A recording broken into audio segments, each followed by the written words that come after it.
Hey everyone! Ah! Excited. So excited. We are celebrating our friend, Amy Seiffert. If you are not familiar with Amy, you are going to fall in love with her. She's phenomenal. She's been around a wife like me for a while, and she has a brand new book out. And it's out on Tuesday. It's called Starved. It's beautiful. Why we need a spiritual diet change to move us from tired, anxious, and overwhelmed to fulfilled, whole, and free. Yay. That's a mouthful. It's a mouthful.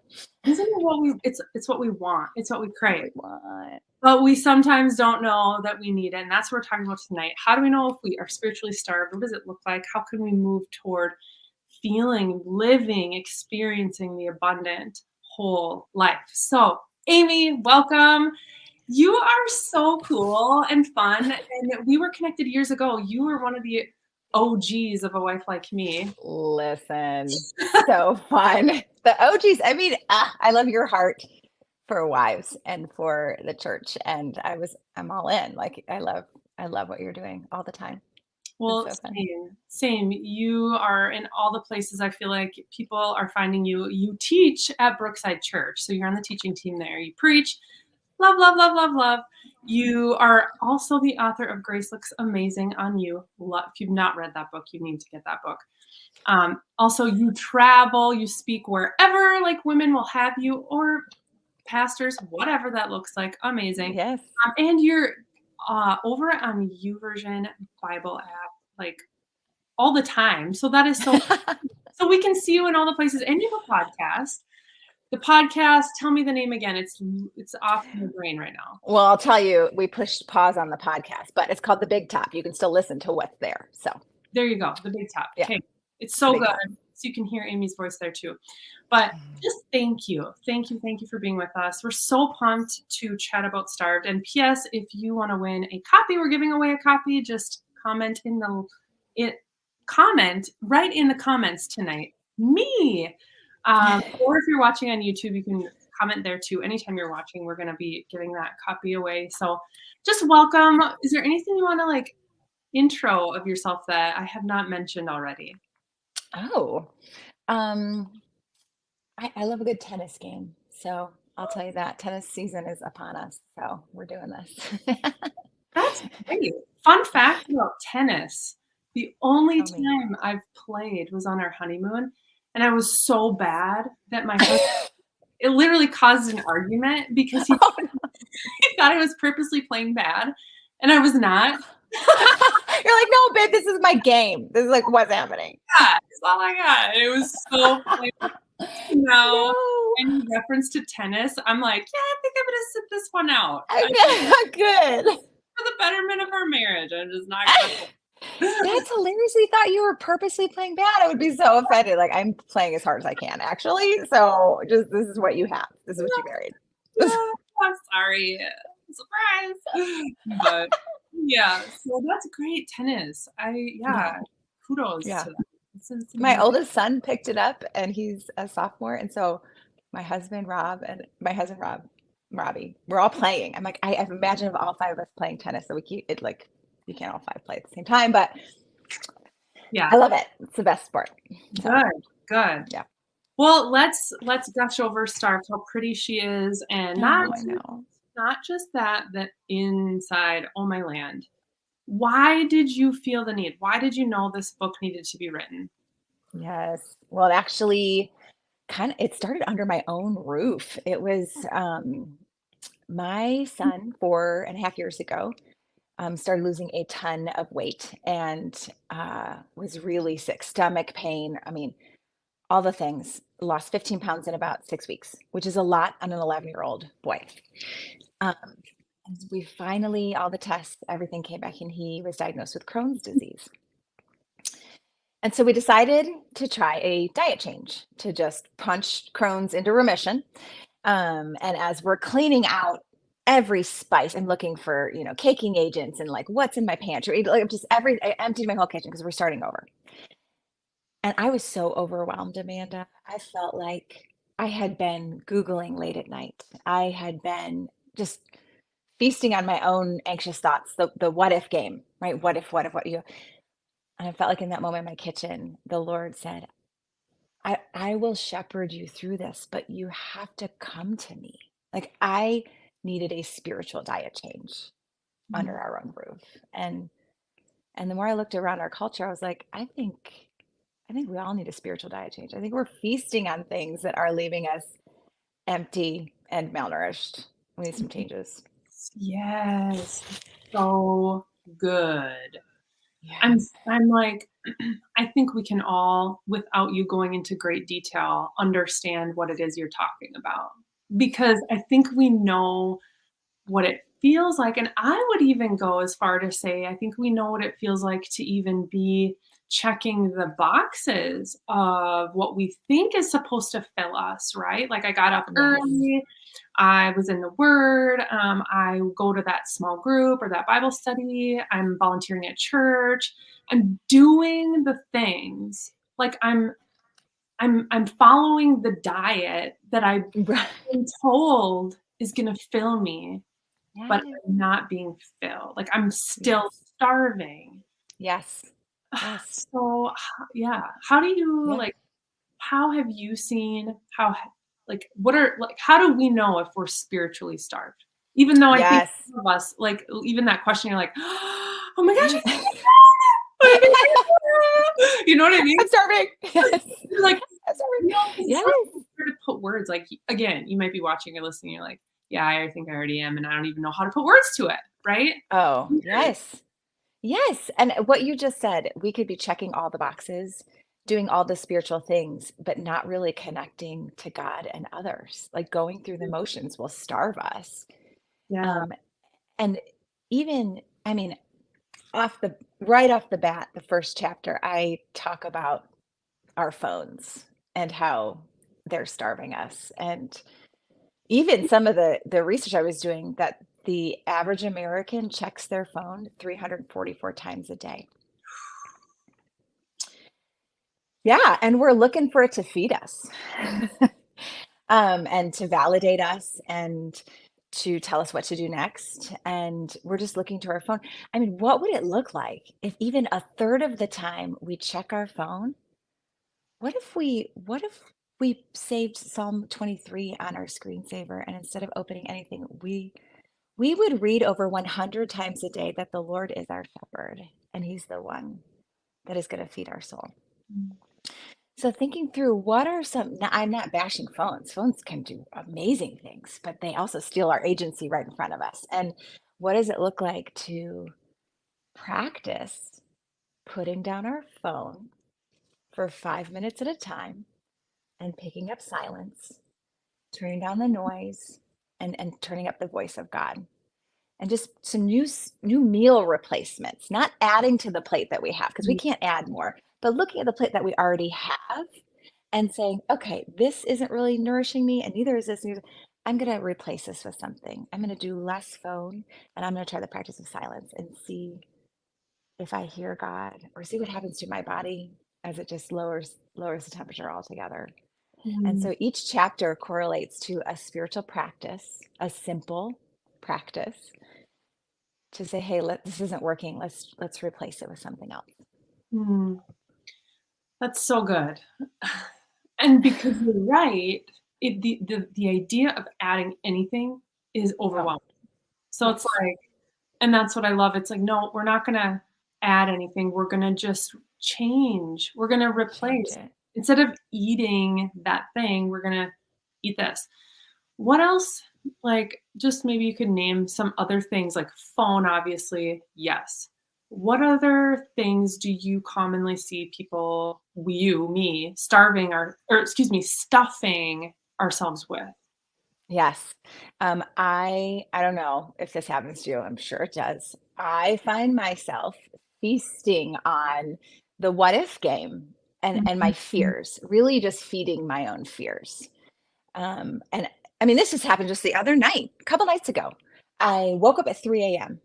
and my brain is reeling with what if this happens and some regret. Oh, I wish I wouldn't have done this, or what if this is this with my kids? And I'm just feeding that. And I know in that moment what I'm feeding, what I'm consuming, it's starving me. it's starving me. And so I know at that moment I need to switch to, instead of the what if game, the who is game.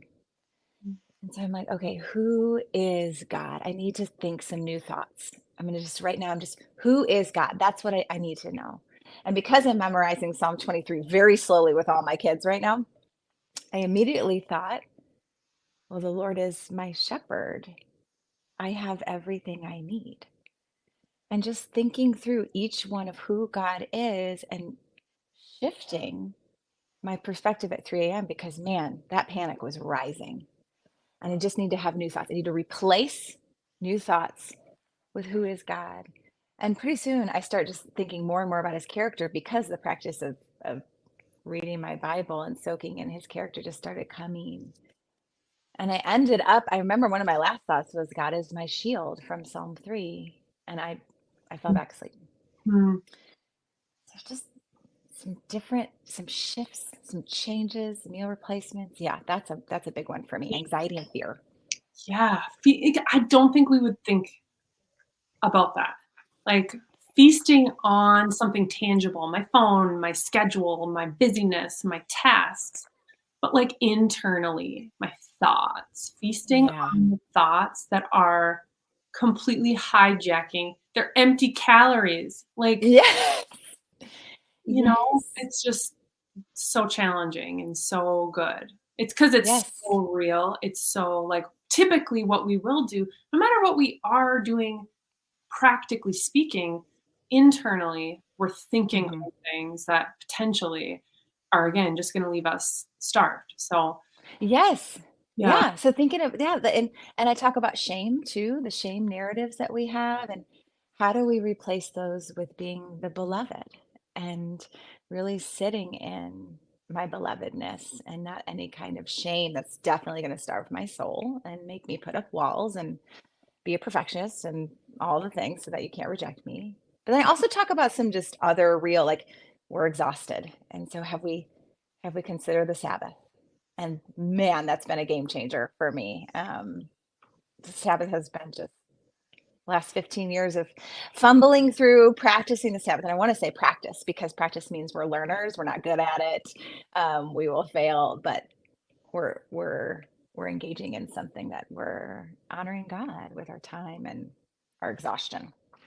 Don't you think with the Sabbath, the number one, I mean, I've been there. The number one, objection to practicing Sabbath is, if I do, and I'm just gonna say this because I'm sure that's many of us, and if you're newer to walking with Jesus, like, we can even just dive into what even the point is of it. But, like, if the once we explain, even Sabbath is that seventh day, the day that we set aside that looks different from all others, to really rest in and trust in God, that He's gonna take care of all the things. It's like, it's really I feel like an honoring. I've heard it said different ways or explained different ways, and you can go into that too if you want. But, like, for us to follow Jesus, we want to follow in his ways and the ways that God designed us to operate in. And Sabbath is one invitation he's given us to be able to rest and trust that he's going to take care of all the things. But I feel a pushback, and I've experienced this again, said it myself, is like, but if I do, then there's going to be more work for me to do. Are you kidding? I'm a mom. I've got the meal, Yes. groceries, I've got the laundry. And so I wanna, like, let's just talk about that for a minute, because I do think it's so, like, if you're listening, watching, that's one practical thing maybe that the Lord is gonna challenge you with after, like, listening to this conversation, because Hmm. the longer we believe that lie, we're just gonna continue being starved. And 100%. it also, like you say, practicing it doesn't necessarily mean, right, that we're, like, laying in Oh, bed and perfect. you can't move. You can't even brush your teeth. Brushing your teeth is work. You know what I mean? Right. That's not what we're saying. Like, I don't think that's what Nope. Jesus had in mind, right? But it's It like, was not. Yeah. yeah, so it's like like, Yes. what might it look like for us to trust and rest? I don't know. Talk to say anything you want about that. Oh my gosh. And yes, for the mom listening, especially, I have a family of 5.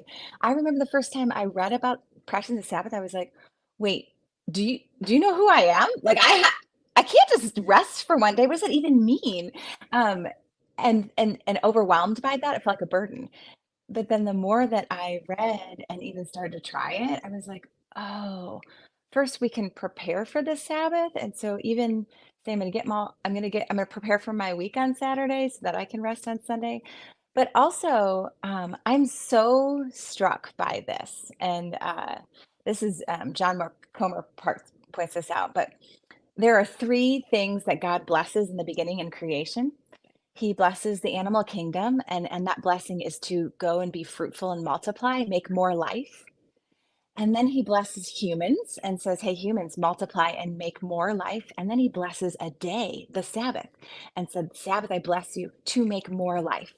And Mm, that idea that we would rest, knowing that because of that rest, I more life will be poured into me for the other 6 days, mm, is just really beautiful. I equate resting on the Sabbath with trusting God. It is a trust fall to not produce anything that day. No to-do list, to enjoy nature, to enjoy my kids. But time and again, I have seen, even when something has popped up on my rest day, and I'm like, oh, and I forgot I'm like, oh my gosh, this is coming. I'm not ready. Will there be time to be able to do these things? mm, God had already prepared it beforehand. And I'm like, oh my gosh, I have that talk already written. You knew it. I'm gonna rest. Like these moments where he provides double, like he did the manna with Moses, like he provided extra for the Sabbath. I have stories in my book on this because it feels unattainable, really, our mhm. culture. But man, because of that, we need it all the more. Yeah. Yes, right, and if we just keep neglecting it, again, it's like, we have this I don't know why this just popped in my head, but I'll share it. We have this little kiddie fountain, and it's I know, it's ridiculous, but it's Sounds water. amazing. Cats like whatever. So but my point is when it's out of water, it just can't keep spitting out the water. And like Yes, if we just keep going without Sabbath, it's just like how are we gonna get that water to come out? Like we're not. 100%. Like just stop ignoring the fact that you have Yes, to stop it. You literally have to turn the thing off and then pour the water in and then it'll work. But like yes. keep on running on empty is really like what No, we when we're not yes. Which well, is one of the things I talk about is like, just what you're saying, we weren't created to only push and produce, but to rest and receive. yes. As image bearers, like God rested, we bear his image when we rest. We bear his image when we work, and we bear his image when we rest. Yeah. What would you say are there other practices that we're not doing that we so are starved for that will help? Yeah. Yeah, one of the things, and this isn't like a traditional, you won't find this in like Richard Foster's spiritual disciplines, but I have found because of how divided our culture has become, the practice of seeing the imago Dei in one another, and that's Latin for image bearing. So it's seeing that each person I encounter is an image bearer of the Most High King, no matter if they believe in him or not, wherever they fall in their entire life, because they're a human, they're an image bearer. That really helps me when people are different than me, when people feel like I'm intimidated or scary or a different culture or a different shade, that we would say, these men and women in front of me that I see, they're all image bearers. And I would practice. I even challenge it. Take a day and everyone you see, whisper to yourself, I see an image bearer. This is an image bearer. This is to just protect and honor the dignity, value, and worth that every human has. I think that could heal a lot of the division and hostility and racial injustice we see in our culture right now. Mm. So, I hear you saying that, and I'm like, "Yes!" Man, because I do what would you equate that to, like, the the need for us to experience that and walk that out for ourselves?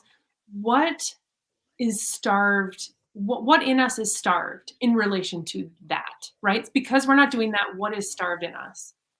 Do you know what I mean? Yeah, yes, I think a few things. I think community is starved Mhm, because if you don't if you want to see someone as less than or not worthy to participate in certain things in society or the marginalized, I think that causes division. So we're starving for unity and community, and even for the church to be this brilliant, all the nations, all the tongues, all the tribes that come together and form this beautiful image. I think when we refuse to see one another as image bearers, that's where it starts.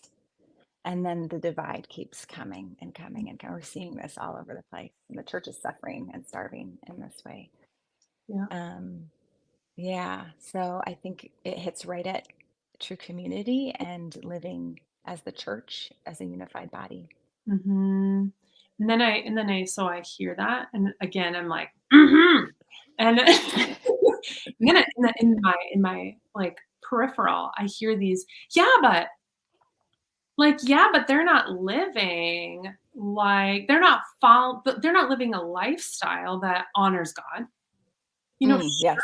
sure, Amy, they're, made in the image of God, but they're not walking in, ways that honor him, and so therefore there's a reason for us to be against them. Mm, And I hear yes. that all the time. And, you know, Mm. I say this, I've never shared this publicly, but I was called in once, called in I say it like at the principal's office, but essentially that's Right.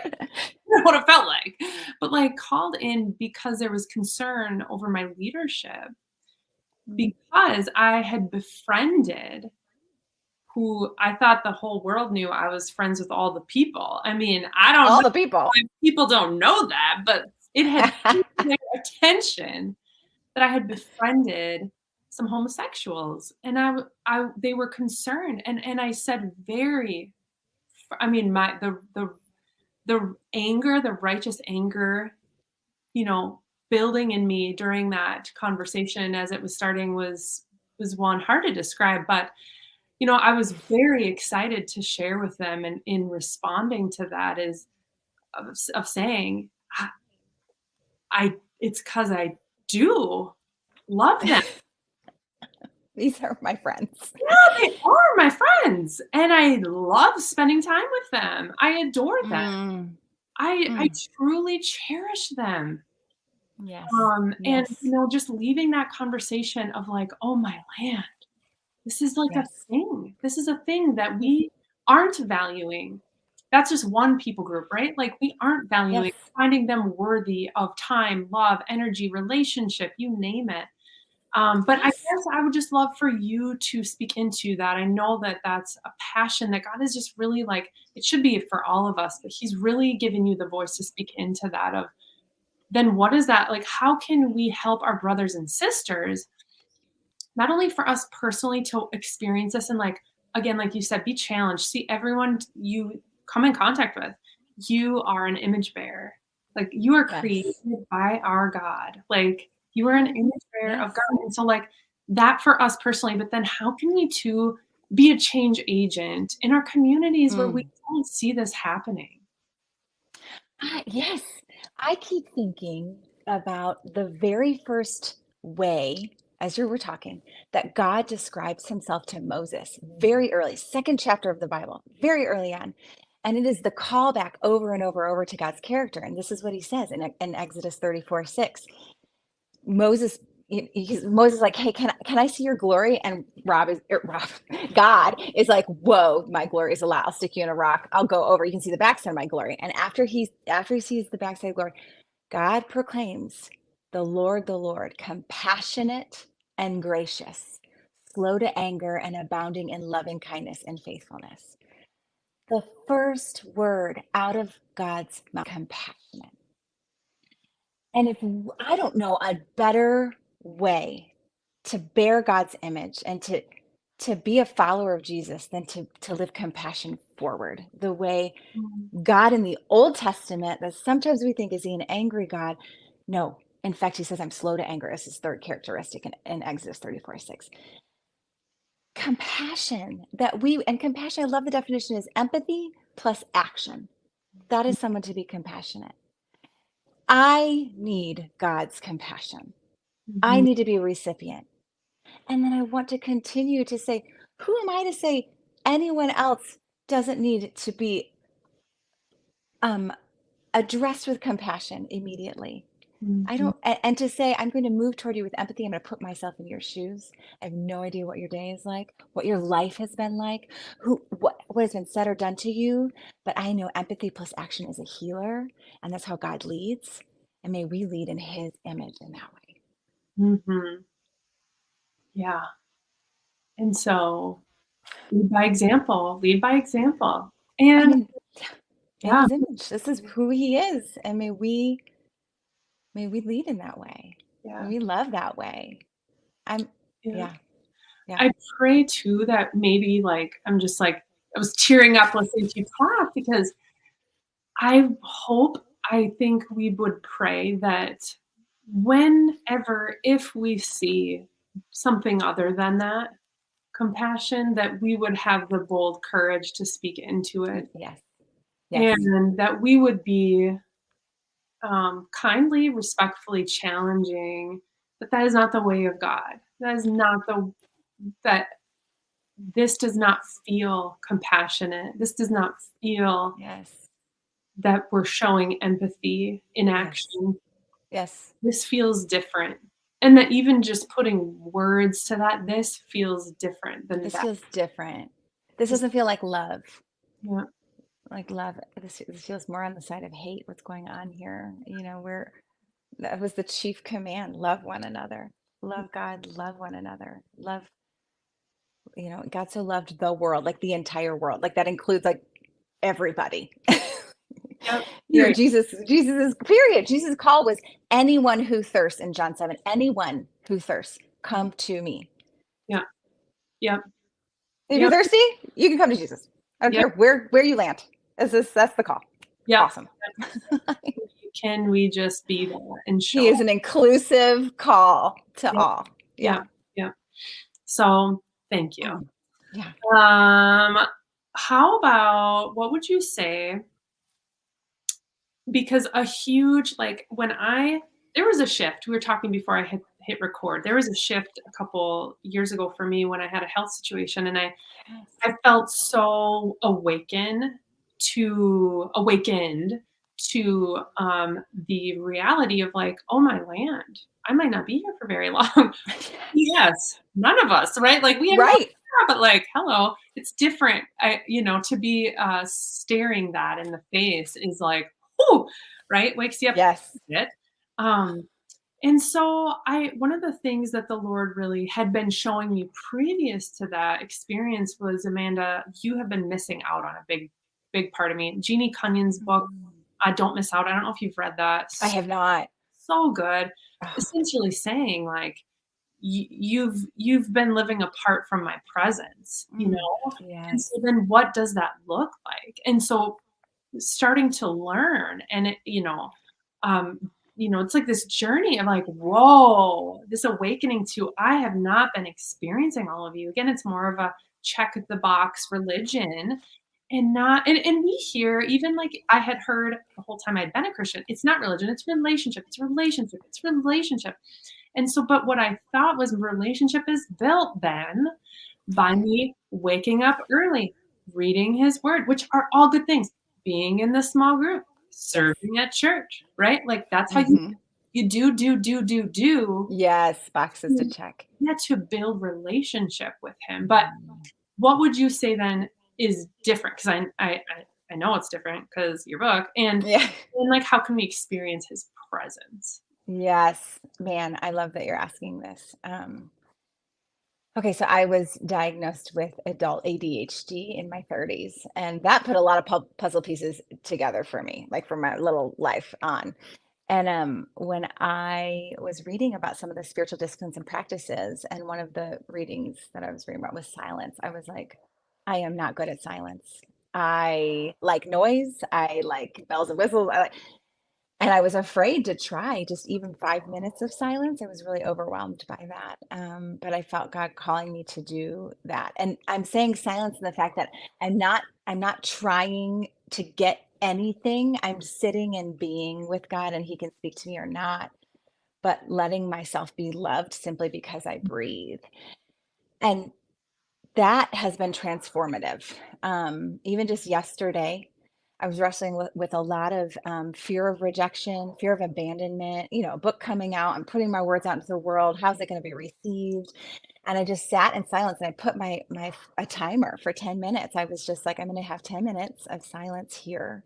And I'm just going to open my hands and receive. And that's not something that I was practicing before. And maybe it's even a matter of switching up the practices that we've been so used to, like getting up, reading around, doing these things. What if I try a different way of relating to God and keeping it fresh, our relationship? And so it's been so good to sit yesterday, sitting there, opening my hands, and not audibly or anything, but I sensed this. Even if my book is not beloved, I still am. Mm. And just And having the space to be able to hear that, like putting my phone down, turning off everything and quietly having the space, that has been transformative for my identity and who Mhm. I am and the loud voices in the world coming at me to sit and hear God's voice. That's been transformative for me.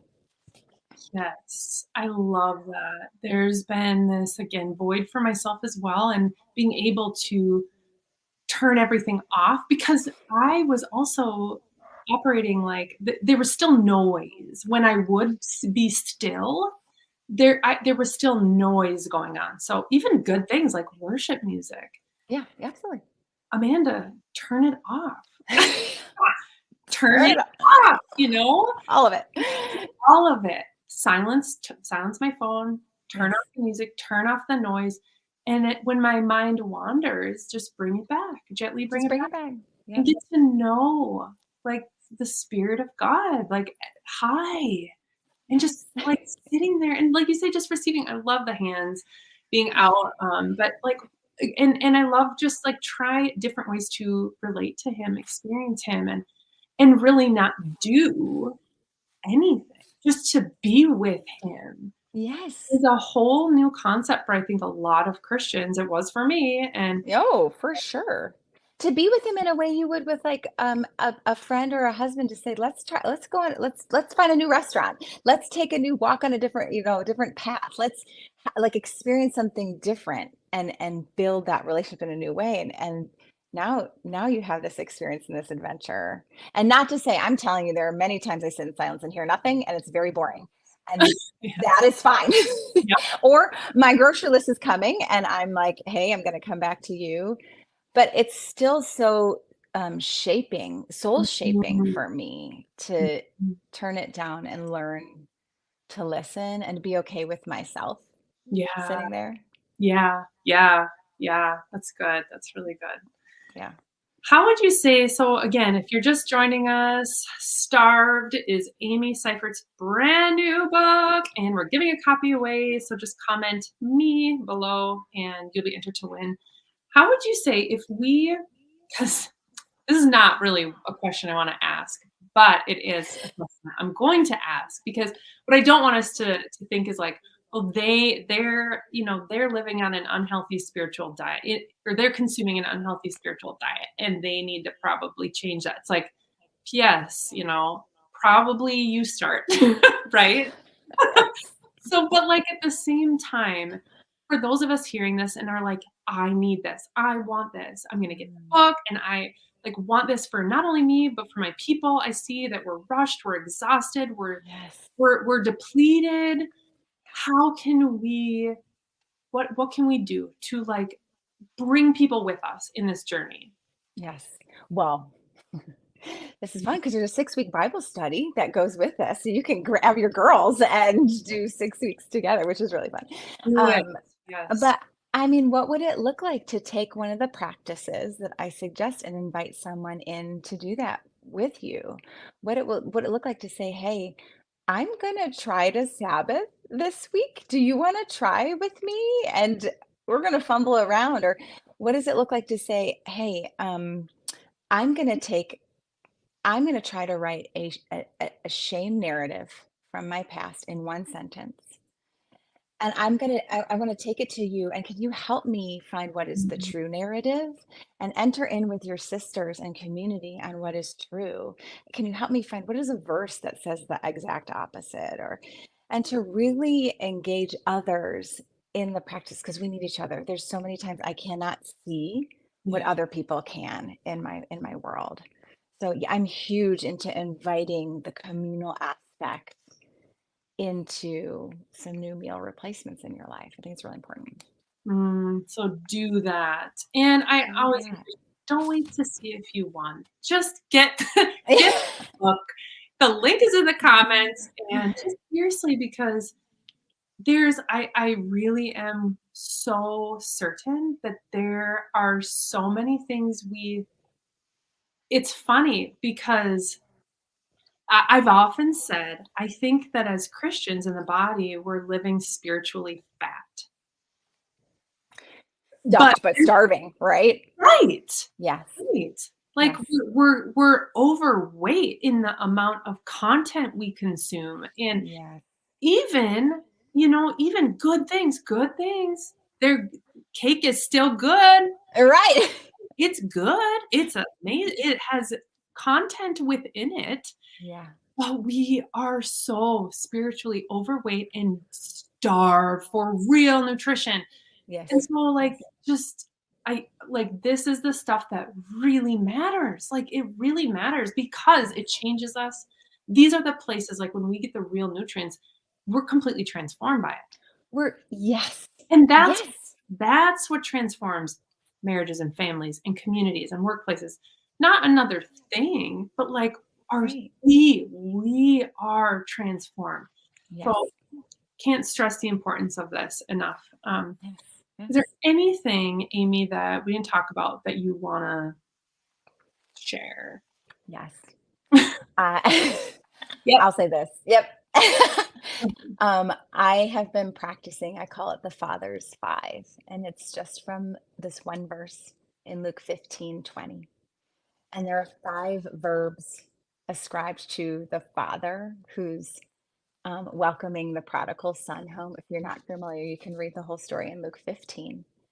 But there are five verbs that I have been waking up and practicing using my holy imagination and picturing God toward me for my identity.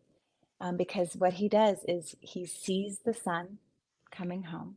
So we are seen. He is filled with compassion for that son. And then he runs and he embraces and he kisses that son. Mm. And I think actions speak louder than words sometimes when we think, who am I and how does God feel about me? Well, there are five action words ascribed to God from there. And so even using my body and in the morning, taking 1 minute and imagining like my father sees me. He is filled with compassion for me. He is running toward me, he's chasing, he's embracing, he's kissing me, and letting myself be loved and taking all that head knowledge that has stuffed us and bringing it to my heart and exchanging the narratives that are really nourishing my soul. That's so good. That's so good, thank you. Yeah. Um, would you please pray over the wives? Yes.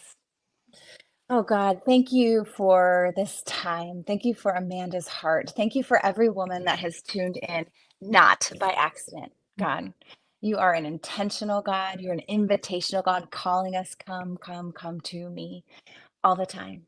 Um, and God, I'm so thankful that you call us, if anybody is thirsty, come. If anybody's hungry, come. If you are tired, come to me. The basics. You want to bring us back to the basics from you. And so I pray for my sisters, wherever they are on their spiritual journey, just tuning in tonight, whether they're dipping their toes back into the church or they've been burned by the church or they don't even know what's going on here, but they're landed here. God, would you invite them to yourself and to your good, nourishing narratives that you have for these women? Thank you for this sweet time tonight. Amen. Amen. Oh, ladies, thank you, Amy. Amy's links are in the comments, and the link to get starved is also in the comments. Get the book. Get the book. Thank you, Amy, for your obedience, for pouring into so many. And we just are excited for you. And we just, again, pray that this book would reach so many more than you can even think or imagine, and that God's name would be glorified through it all. So why don't you just say too, for anyone listening and driving, where can women find you? Yes. I think Instagram is pretty fun. So I'm over on Instagram and Amy Seiffert, and then amyseiffert.com has all things, books, speaking, all the things. Everything, yes. Bring her to your community. She's Yeah, amazing. She's it'll be so fun. fun, phenomenal speaker. So, Amy, thank you so much for being with us. And ladies, we love you. Thank you too. And just hugs to you this week, Amy. Yes. Yay. Hugs to you. Thanks for having me. Thank you. Bye, everyone.